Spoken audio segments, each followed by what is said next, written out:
Good evening. It's that time again. It's the tick call from the DE and Band of Brothers. And I'm so excited to be here and be able to announce our next speaker for tonight. But before, as always, it's housekeeping.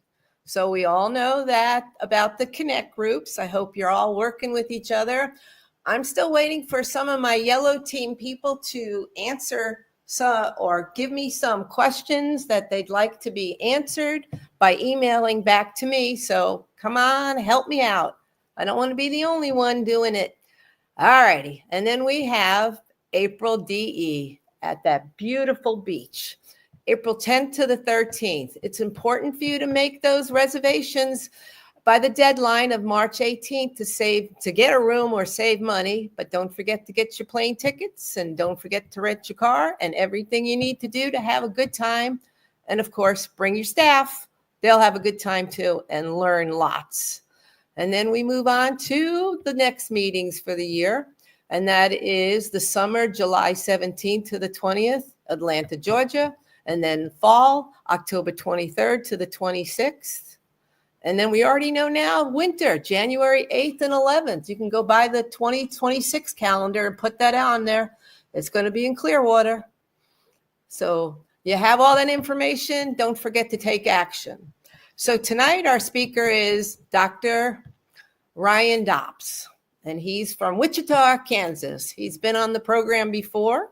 He is a DE brother for 12 years. He's a dad of 3.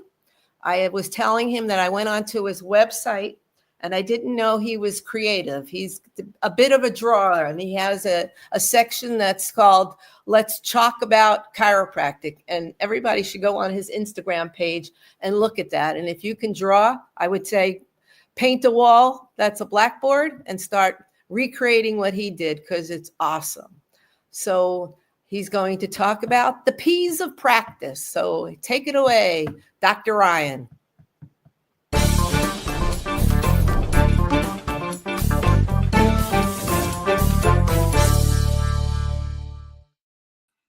Hey, everybody. It's great to be here. Mindy made me blush with that intro. That was great. So the Talk About Chiropractic page has been it's been a fun outlet just for patient education, and the patients love it in the practice, because it's something fun and exciting. It's a centerpiece on one of the walls, and so they have a good time doing that. I probably should get back into it for the education's sake. But thanks for the great intro. Thanks for the opportunity to speak tonight and to connect with you guys. It's been a little bit since I've done one of these, so it's great to be back on. It feels right, though, because I couldn't make it to last DE due to some different things that we had going on in our life, which I'll talk about later.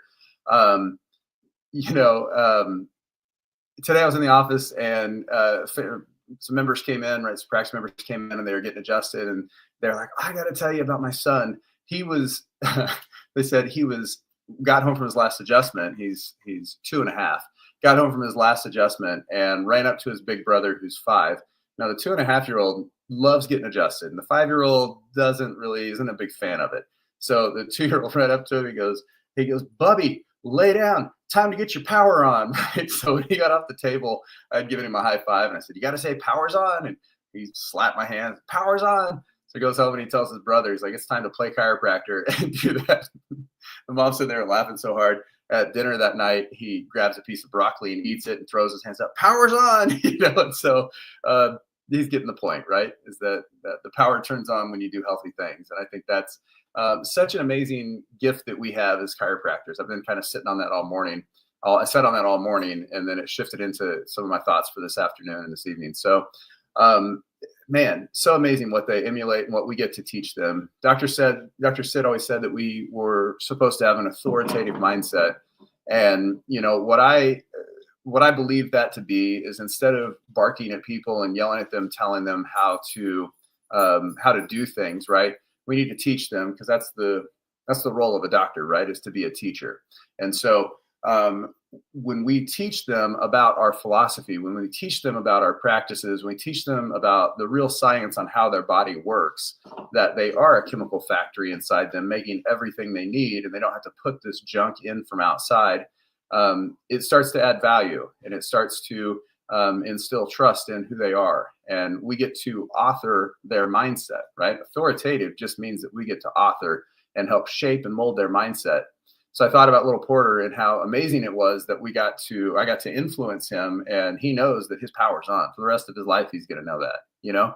And so I think that's something really special, and his brother's going to know that as well now. So that's pretty good.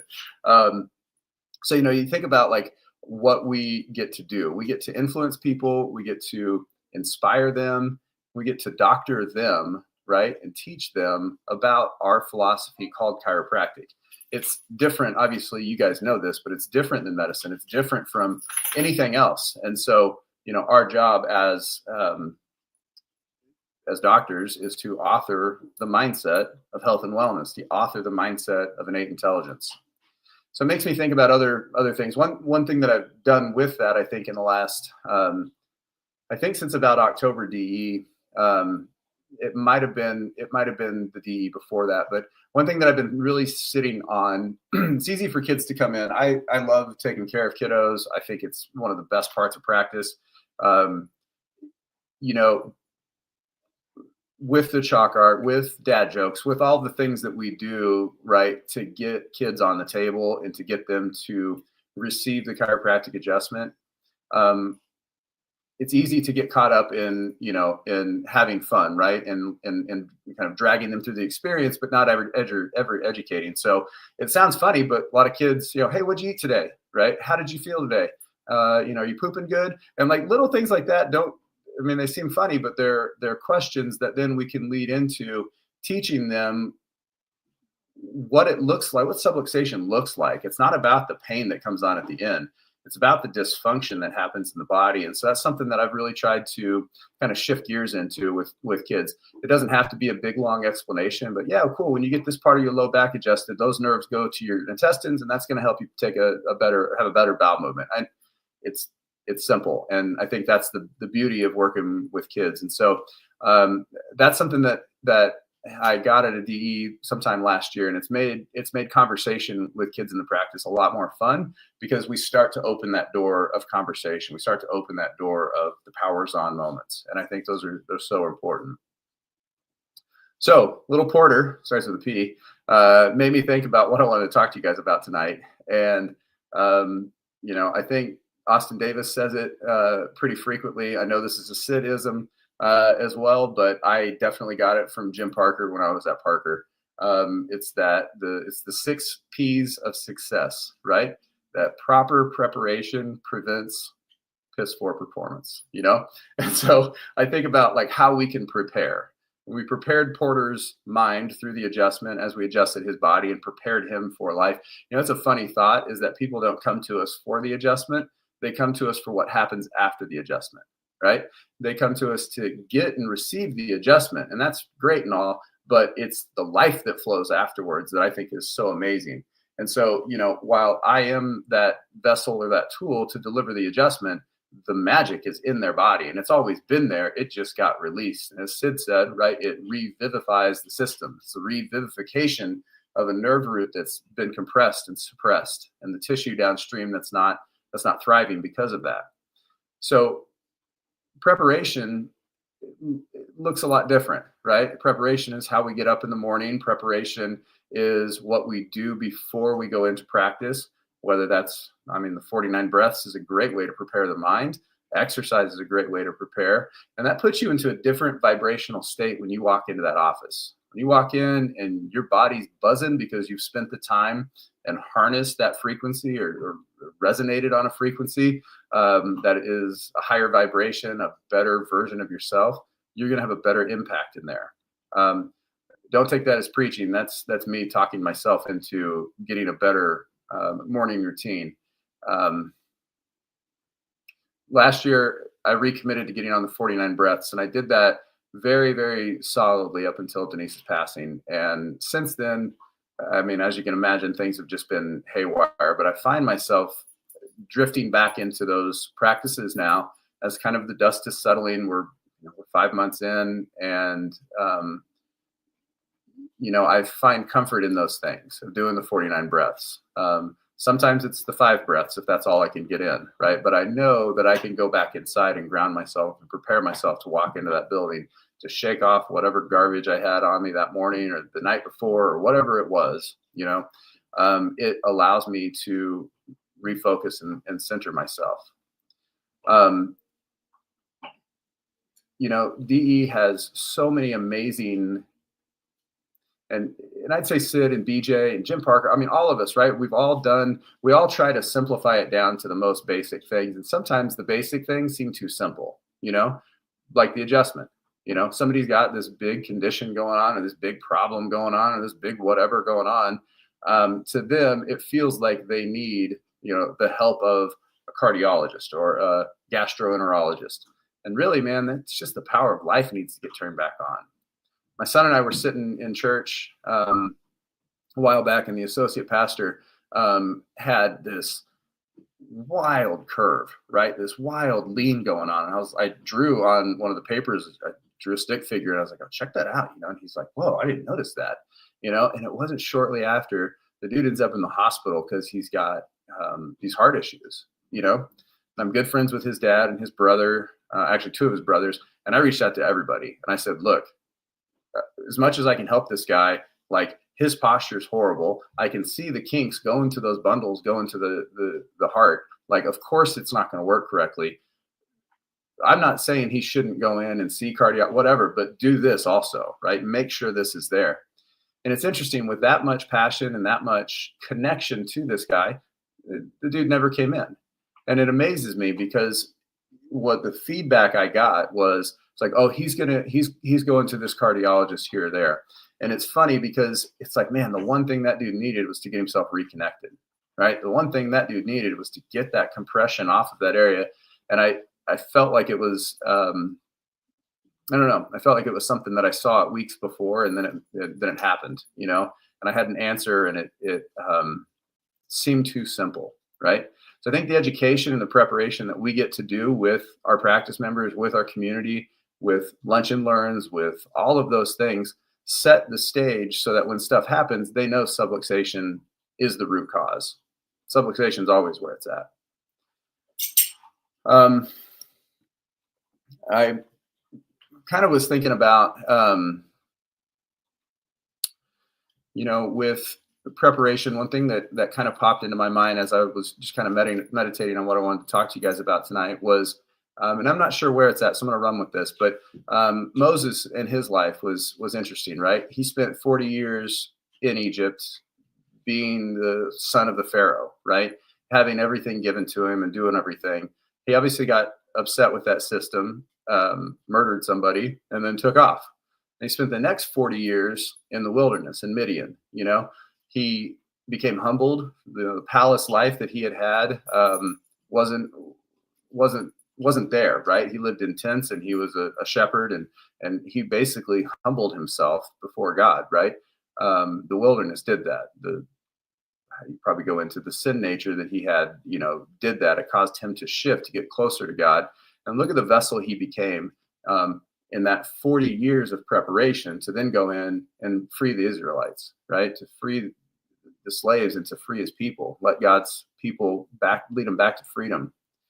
And so the preparation that he had to go through to that, it's vague, but basically it's, in the Bible, it just talks about him, being humble and serving, and then God showed up to him. The reason why I think that's important is because as all the plagues go down and Pharaoh finally gives in and they get to the sea. I think it's a really important principle to bring that, Moses, when he got to the sea, God didn't remove the sea, but he made a way through it. And I think the preparation that he went through in Midian was what prepared him and prepared his heart to stand firm and to be confident in his requests to the Pharaoh. And then God saw him through the problem that was ahead of him, which eventually led to their freedom. The preparation that we did going through school, preparation that we've done building our practices, I think that it is there to allow us to be a vessel to move forward in our communities and to go forward and serve them without knowing what's coming next. And I think, my life has been maybe a good example of that. And I can tell you that through God's grace and the love of community and family, that we're making it through it. We're pushing through. I took the kids to, this is the reason why I couldn't make it to DE, was I took the kids to Hawaii a week or so after. One thing that Denise had made a request of early on, her and Eli, our son, they had gone in May of 22. When she came back, she told me of the specific island and the beach and all these things. She said, that's exactly where, if this takes me, if I can't beat this, that's where I want to be. So her preparation for her final spot started then. So as we got closer to the end, she had given me, it's about 2 days before she passed, she'd given me some letters that she had written the kids. And she told me that I could choose when I gave them to the kids, but she wanted to leave these with me in my possession. And so I immediately knew that Hawaii was the spot for it. And I told her that. I go, hey, you had mentioned the secret beach on Kauai, and I'll give them to them then, and she teared up, and she was amazed that, that I remembered. And I thought that was a really special moment that we got to share. So we fast forward to the beach here, and, the amount of work that it took to get 3 kids there, to close the office, to travel. We had some amazing people step in and bless the trip and help out financially and different things. Because I don't know if you guys know, but Hawaii isn't cheap. It's not that easy to navigate a family of 4 there. But it was an interesting time. We had a great time. We got to relax and chill out. I learned that the kids don't want to run at the pace that I run. So we sat by the pool a lot and we chilled at the beach, and it was nice just to have some downtime. And that downtime was interesting because on the way out to Hawaii, we had a layover in Denver. As soon as I touched down in Denver, I got a phone call from a practice member, a guy who has been coming in for probably 8 or 9 years. Him and his wife were weekly people. They have a 3-year-old daughter. They started as Denise's patients, and they were tight. They're a good family. Denise helped them pick out their engagement pictures and which ones to publish, and they were looking at wedding dresses. I mean, just all kinds of. You guys know these people, right? They're family. And so Mike calls me, and he goes, "Hey man, are you at the office?" And I don't have a phone relationship with this guy. We have each other's numbers, but we don't text or talk. So for him to call was unique. And I said, "No, man, I'm actually heading out on vacation with the kids. We've got some stuff that we're going to do in memory of Denise." And he's like, "Okay, that's cool." He goes, "I just was really wanting to come by and get checked." And I go, "You good?" And he goes, "No." He goes, "Lindsay, his wife, was on the flight from Wichita to Washington, D.C. that got hit by that helicopter." And man, my heart dropped, right? Because the tragic time. This guy leaned into me and he goes, "I don't know anybody who's lost their spouse other than you. I don't know how to process this. I don't know what to think about. But I'm caught up in this, and I wanted you to know." And I immediately just kind of went into some of the things and I'm sitting on a plane, right? I'm sitting on a plane about to get on a 9-hour flight to Hawaii. Don't really want to think about the plane crash the night before, which I already was. Now knowing somebody that was on it, somebody special to me, that was tough to hear.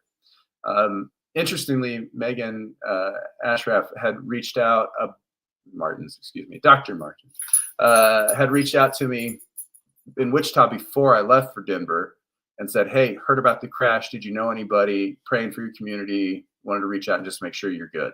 And, the response before Wichita was like, "Yeah, don't know of anybody. It's a tragic thing. It's horrible." And the community was really cool to see how much they rallied around the families and so forth. But, a short 1-hour flight later, and that all changed. So it was interesting to have Lindsay on my heart walking into that week, right? Walking into a week that was real heavy with Denise and what we were doing there. And this whole time it was shadowed by a family that was going through the loss of their mom and wife, right? And I got to think about how Denise's preparation, how it unfolded throughout the week was really unique. Um, I got to think about how Lindsay had no clue, right? She had no clue that this was coming. But yet Denise had to stare this thing in the face for 5 years. I think about the courage and the strength that she demonstrated walking through that, and how much respect I'll always have for her. I had a lot going. I had the most you could have going through it with her, right? And watching her. But even after her passing, I look at it now and it's something else, you know? It's something else that people that are walking in those shoes have to face. And I just, yeah, my heart breaks for that. And so you wrestle with all the thoughts of like, is it easier to have it happen spontaneously? Is it easier to face it? And, you know, the things, the ultimate place that I got to is that, you know, the relationship that Lindsay had with her husband and daughter, I know they were solid. They were a fantastic family. But how many times do we get on a flight going to DE and, you know, your spouse is driving you there and you may be running a little bit late, or, you know, there was always a lot of guilt. Like when I would leave Denise with the kids, you know, I'm going to hang out with my people. And, you know, I'm like, yeah, do you take care of the office and the kids and all that? I always felt guilty, you know? So like just those little feelings that you don't know what they had. I've talked to Mike since then and everything was great. He said they did, you know, it was an awesome drop off, and she called and FaceTimed and read a book to their daughter before she got on the flight. And I mean, all these things that are comforting, great. But at the end of the day, we still lost her, you know, and it was spontaneous and hard. So we get to Hawaii and I'm meditating on that. I reached out to him a couple times and, you know, just kind of shared some Bible verses and shared some things that have helped me in these last 5 months. And as Tim Zook was able to lean into me, allow me to lean into him, I got to be that person as well. January of 21, Tim and I connected in a way that I didn't ever anticipate and didn't realize how valuable it was going to be. And Tim, if you're watching, buddy, I love you. And I respect your journey and how much you've helped me. I really appreciate that. And this is like one of those things where we may talk, you know, a couple times a year and that's it. But just it's definitely quality over quantity for sure. So I got to reach out to him a few times. And again, it just set the stage of what Denise went through and how she processed. So we get to the second to last day before we leave. And that was the day I had planned to do the ceremony with the kids. And we drove about an hour and a half north. It's called the Secret Beach. You can definitely Google it. But it doesn't have like a public park sign, or it doesn't have an entrance. You kind of just weave back into this area and you park by some houses in a cul-de-sac and you walk through the yards and you end up on a path. It's about a mile, maybe a 15-minute walk down there. And it opens up into the most pristine beach you've ever seen. It's like off a movie. I know exactly why. When I saw it, I was like, yeah. Her and I had went and I think 2017 or 18 to the island, and we'd found this spot. And then she took Eli back there a few years later. But when I walked on, I was like, yep, I totally remember this, and I know why she wanted to be here. It was absolutely, you know, heaven on earth, right? It was so gorgeous. I navigated around. There's a big open sand area, and then there's a lot of lava rock outcropping. And so I navigated the kids and I over on this lava rock to a little alcove where, Denise and I sat and chilled, and we hung out there for an afternoon. Man, walking into that space and sitting down at the same place. I also brought a little Bluetooth speaker, and I played her favorite song, and that was enough, man. It did me in. I couldn't stop crying. It was just a flood of emotions of what we've been through. And, going into it, I had people ask me if they suggested like, oh, this will be good. This will give you closure, you know? And I didn't really feel like I needed closure. You know, I knew we pushed it hard. I knew she gave it everything she had. I knew we tried everything. At the end, her and I were at complete peace with each other. And, I don't think that, our love could have been stronger for each other at the end. So in her passing, I knew that I didn't need anything. It was already there. And so what what was revealed to me though through this was that I needed more closure, and I got it, because sitting there, I'm bawling my eyes out, and I can't even get any words together. I can't even say anything. I'm crying, and it's intense, and the kids are crying. It was just a really intimate moment.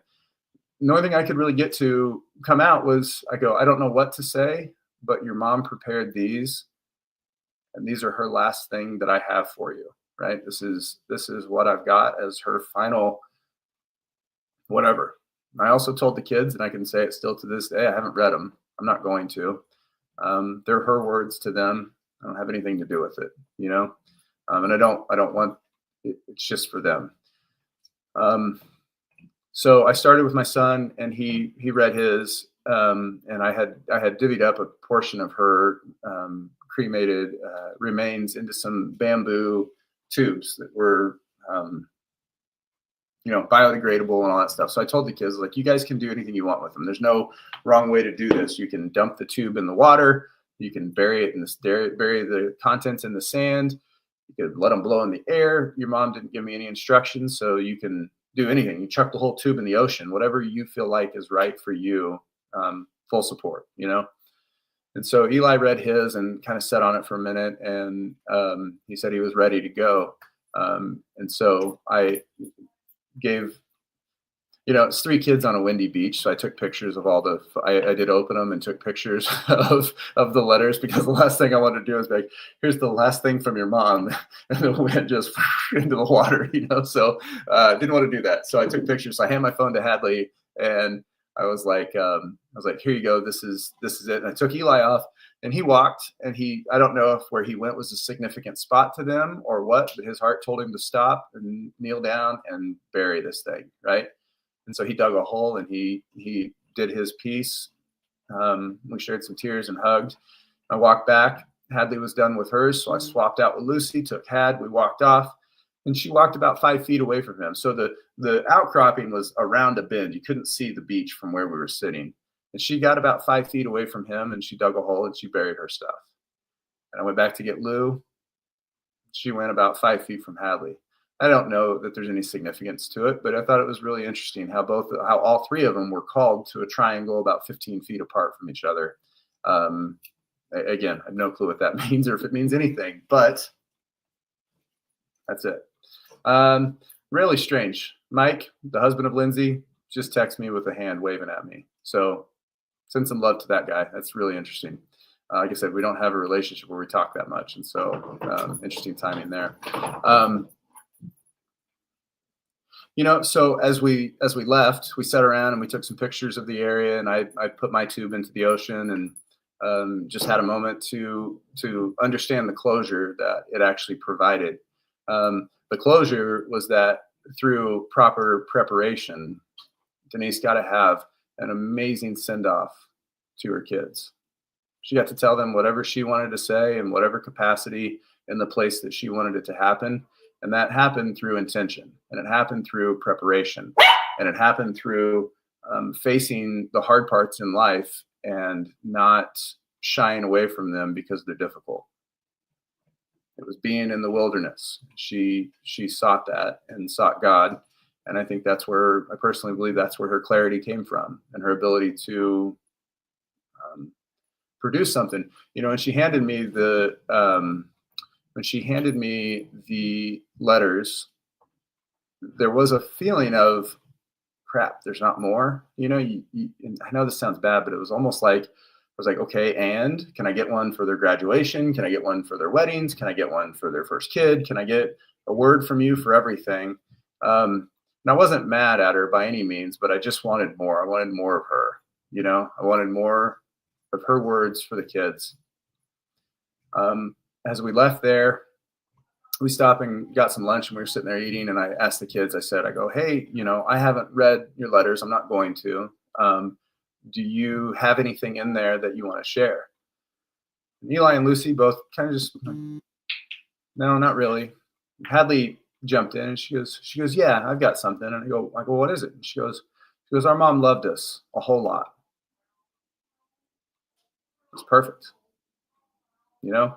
Like that's all that it's all they really needed to hear. And I'm sure she said it in words that were inspiring and really great. But it was through proper preparation she secured performance, proper performance, however you want to say it. She did an amazing job. And it set with me, right? That if we can sit through the hard parts, right? It's not that God's going to take them away. God didn't take the sea away, but he made a way through it for Moses. And I believe that, he didn't take away the pain that this is causing to the kids, the pain this is causing to me, to all of you guys that loved her. But he makes a way through it, and he shows us a path when it doesn't look like there should be one, through the Red Sea, through losing your mom, through losing your spouse. And I got to sit in that, that she faced it and prepared. And because of that, there was complete closure and there was a complete sense of peace that came from it. I will say this because you guys know I like to laugh and I like comedy, and I hope this isn't dark for anybody because I don't mean it to be like that. But as I sat there on the edge of this volcanic rock and, the ocean splashing, it's very natural, right? And I'm returning her remains to the earth, right? I'm giving her back to the earth. And, is it ridiculously significant, right? I mean, it's insanely significant, what significance that it held to our family and to her wishes and all of that. So don't take this the wrong way. Because my stupid logical mind said, well, it's just ashes. It's just carbon, And so what happened is we went on this huge journey and we traveled all this way and we went to the ends of the earth. And then I felt like Frodo flicking the ring into the volcano at the end of Lord of the Rings, because at the end of the day, I'm just dumping ashes into the ocean, and to make it feel like that, I had 3 little people with me. So I felt like I was traveling with these hobbits and we were on this quest, and it was an adventure. I hope that makes you smile because it was funny to me in the moment and it provided a little bit of laughter. I know Denise would have rolled her eyes at it. But that's okay. So, I think what I can impart in you with what she showed me and what I've witnessed through this is that proper preparation counts. And it doesn't matter if we're walking in and talking to the little 3-year-old practice members. It doesn't matter if we're doing, our life purpose. The little things count up and the little things add up in order to get our purpose fulfilled, just like with Moses. We're facing the incredibly hard parts of life and having to give words to your kids, knowing what you're facing. Proper preparation is what made all of those successful. I think that's all that I've got for you guys. I love and appreciate you. If there's anything I can do for you, please reach out. I look forward to seeing you guys at DE here in April. I can't come fast enough. So I'm ready for the warm up, and it's going to be great. I love and appreciate you guys.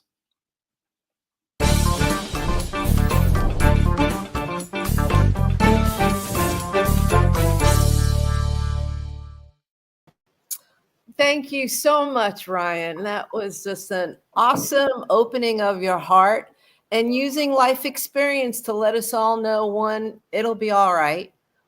And that when we talk about preparation, it's really not always about our office. It's just a success of having a well-rounded life in every avenue that we walk through. That's right. And now you're going to be a blessing to someone else that's walking through a heartache. Yeah. So experience matters without a doubt. It was a beautiful talk and much appreciated. But also one thing that people can hold on to when you were talking about the associate pastor, and you basically said one thing that dude needed is to be reconnected. And that could be just like a mission statement for people. One thing we need to do is make all the dudes and dudettes reconnect. So I say dude quite a bit. I've got a lady that comes in who's 94 now. She started at 93, never seen a chiropractor ever, right?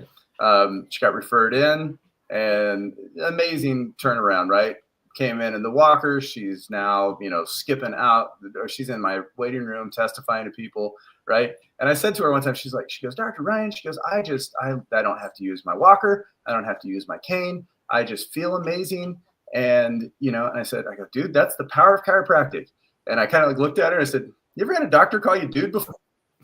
I don't think I've had anybody call me dude before. So it just comes out. I mean it with the term. It's a term of affection, Most definitely. So, dude, you were awesome.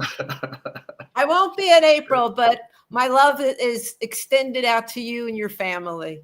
Thank you so much. Have a great night. Right, take care, guys. And pet the dog. The dog's needing some love. He's barking a little bit. So, all right. Love and appreciate you guys. Thanks for having me on. Bye.